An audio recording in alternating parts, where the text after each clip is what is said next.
दोस्तों शास्त्र कहते हैं कि नारद भगवान का मन है, इसलिए भगवान के मन में जो कुछ भी है वह सब नारद को ज्ञात है। सारा इतिहास, ज्ञान और रहस्य सब कुछ। नार अर्थात जल और द अर्थात दाता। वे जल की भांति तरल, सरल, निर्मल, पारदर्शी, तृप्ति व जीवनदायिनी भक्ति के प्रसारक हैं, अतः वे नारद हैं। अपने आराध्य नारायण की तरह उनके नाम का साम्य भी भगवान और भक्ति के संयुक्ति का संकेत कराता है। एक ओर वे संगीत के साधक हैं तो दूसरी ओर नित्य नारायण के गुण गायक। वे एक दूसरे के समाचार व सूचनाएं भी देते हैं और सद्कामों व सृजन के लिए प्रेरित भी करते हैं। दुर्भाग्यवश लोक में उनकी छवि कलह कराने वाले की बन गई है, लेकिन सच तो यह है फ्रेंड्स कि शास्त्रों में वे सदा ही समन्वय कराते और नकारात्मक को सकारात्मकता की ओर उन्मुख कराते मिलते हैं। दोस्तों, देवर्षि नारद ऋषि परंपरा के महानतम ऋषि हैं। संभवतः वे इकलौते ऐसे ऋषि हैं जिन्हें पुराणों में हर स्थान पर राजश्री और महर्षि से भी ऊपर देवर्षि का संबोधन देकर सम्मानित किया गया है। बहुसंख्य स्थानों पर वे देवर्षि और अनेक स्थानों पर ब्रह्म ऋषि कहकर पूजे गए हैं। सृष्टि में उनकी उपस्थिति अनादि है और उनके चरणों का प्रसार ब्रह्मलोक से देवलोक और दानवों के राजमहलों से मृत्युलोक तक है। वेद से पुराणों तक, रामायण से महाभारत तक और गीता से स्मृतियों तक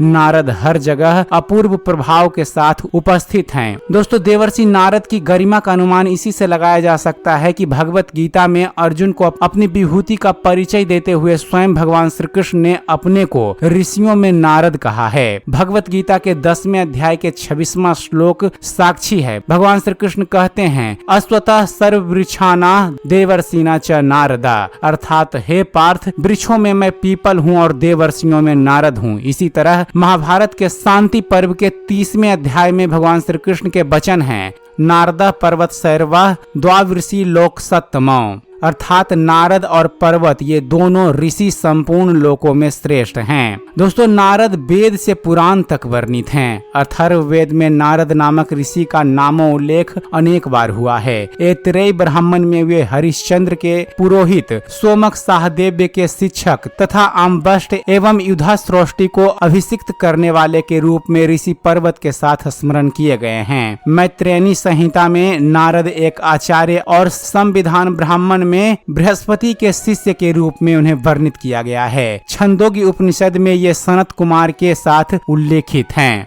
दोस्तों, नारद कौन है? इस संबंध में अनेक कथाएं हैं। नारद ब्रह्मा के मानस पुत्र माने गए हैं और लोक श्रेष्ठ मास के कृष्ण पक्ष की प्रतिपदा को उनकी प्राकट्य तिथि मान उनका स्मरण करता है। श्रीमद् भागवत महापुराण में प्रथम स्कंध के 5वें अध्याय में वेद व्यास को भागवत की रचना के लिए प्रेरित करते हुए नारद कहते हैं कि पूर्व कल्प में वे वेदवादी ब्राह्मणों की दासी का पुत्र था। ब्राह्मणों की सानिध्य में मुझे ज्ञान बोध हुआ, आसक्ति मिटी और मैं श्री कृष्ण परायण हुआ और कालांतर में काल धर्म को प्राप्त हो गया। कल्प के अंत में जिस समय भगवान नारायण प्रलय कालीन समुद्र के जल में शयन करते हैं, उस समय उनके हृदय में शयन करने की इच्छा से इस सारी सृष्टि को समेटकर ब्रह्मा जी जब प्रवेश करने लगे, तब उनके श्वास के साथ मैं भी उनके हृदय में प्रवेश कर गया। 1 सहस्त्र चतुर्युगी बीत जाने पर जब ब्रह्मा जागे और उन्होंने सृष्टि करने की इच्छा की, तब उनकी इंद्रियों से मरीचि आदि ऋषियों के साथ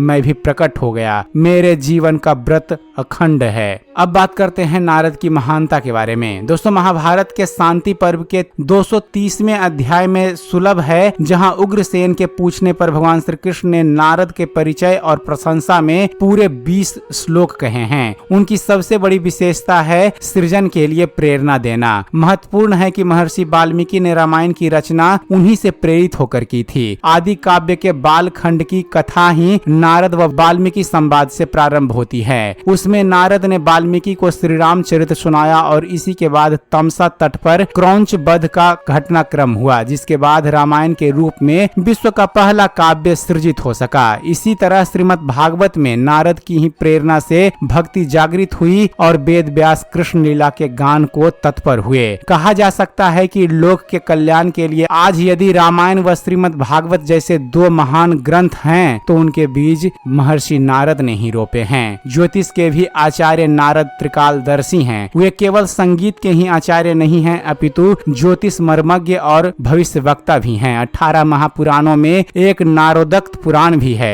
जो बृहद नारदीय पुराण के नाम से भी प्रसिद्ध है। मत्स्य पुराण के अनुसार नारद ने बहुकल्प प्रसंग में जिन अनेक धर्म आख्याकाओं को कहा है, 25,000 श्लोकों का वह महाग्रंथ ही नारद महापुराण है। वर्तमान में उपलब्ध नारद महापुराण 22,000 श्लोकों का है। 3,000 श्लोकों की न्यूनता प्राचीन पांडुलिपि का कुछ भाग नष्ट हो जाने के कारण हुई है। नारद पुराण में लगभग 750 श्लोक ज्योतिष शास्त्र पर हैं। इनमें ज्योतिष के तीनों स्कंध, सिद्धांत, होरा और संहिता की पूरी विवेचना की गई है। नारद संहिता के नाम से उपलब्ध इनके एक अन्य ग्रंथ में भी ज्योतिष शास्त्र के सभी विषयों का विस्तृत वर्णन मिलता है। इससे सिद्ध होता है कि देवर्षि नारद भक्ति के साथ ज्योतिष के भी प्रधान आचार्य हैं। ध्यान रहे कि श्री रामचरितमानस की कथा में हिमालय के घर पार्वती के जन्म पर पहुंचे नारद ने ही देवी के बारे में भविष्यवाणी कर कहा था कि इनका विवाह जटाधारी योगी अर्थात शिवजी से होगा।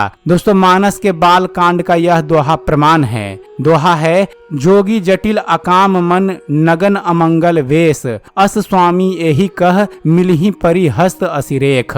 इसका अर्थ है, योगी जटाधारी निष्काम हृदय नंगा और अमंगल वेश वाला ऐसा पति इनको मिलेगा। इसके हाथ की ऐसी ही रेखा पड़ी है। नारद जी ने माता पार्वती की हाथ देखकर यह भविष्यवाणी की थी। दोस्तों, नारद के बारे में और आपको जानकारी दें तो नारद पंचरात्र नामक वैष्णव ग्रंथ में 10 महाविद्याओं की कथा कही गई है। इस कथा के अनुसार हरि का भजन ही मुक्ति का परम कारण माना गया है। इसी तरह नारद पुराण के ग्रंथ के पूर्व खंड में 125 अध्याय और उत्तराखंड में 122 अध्याय हैं। नारद स्मृति ग्रंथ इन्हें स्मृतिकार की प्रतिष्ठा देता है तो नारद भक्ति सूत्र सूत्रकार की। भागवत पुराण आधारित नारद भक्ति सूत्र प्रेम भक्ति का अपूर्व ग्रंथ है, जिसे अनेक विद्वानों ने 5वां वेद तक कहा है। महाभारत में नारद की मौजूदगी के बारे में आपको जानकारी दें फ्रेंड्स, तो देवताओं को महाभारत की कथा सर्वप्रथम नारद ने ही सुनाई थी। ये जन्मेजय के सर्प सत्र के सदस्य थे तो द्रौपदी के स्वयंवर में भी उपस्थित थे। युधिष्ठिर के राजसूय यज्ञ में इन्होंने पवित्र जल छिड़का था तो देवताओं के दूत बनकर अर्जुन को दिव्यास्त्रों का प्रयोग न करने की समझाइश भी दी थी। यहाँ नारद देव गंधर्व हैं और महाकाव्य में प्रायः अर्थ से अंत तक इनकी असंख्य कथाएं हैं। यहाँ तक कि एक पृथक उपपर्व है जिसका नाम नारद गमन पर्व है, जिसे इनके द्वारा युधिष्ठिर और धृतराष्ट्र के जंगल की आग में जलकर मर जाने की सूचना देने संबंधित कथा है। इनमें सबसे महत्वपूर्ण है युधिष्ठिर के इंद्रप्रस्थ का राजा बनने के बाद नारद का आगमन और प्रश्नों के माध्यम से राजधर्म का अनुपम उपदेश देना। सभा पर्व की इस कथा में नारद ने युधिष्ठिर से लगभग 100 प्रश्न पूछे और परोक्ष रूप से जो शिक्षा दी, यदि हर राज्य का राजा उसका अनुसरण कर सके तो धरती स्वर्ग बन जाएगा। तो दोस्तों, यह थी एक छोटी सी जानकारी देवर्षि नारद के बारे में। उम्मीद करते हैं फ्रेंड्स आप सभी को हमारा वीडियो पसंद आया होगा। वीडियो पसंद आया हो तो वीडियो को लाइक और शेयर करना मत भूलिएगा और ऐसे ही ज्ञानवर्धक वीडियो देखते रहने के लिए आप हमारे इस चैनल ज्ञान मंथन को सब्सक्राइब जरूर कीजिएगा। आप हमारे इस चैनल को सब्सक्राइब कीजिए और देखते रहिए, जानते रहिए। धन्यवाद। जय हिंद।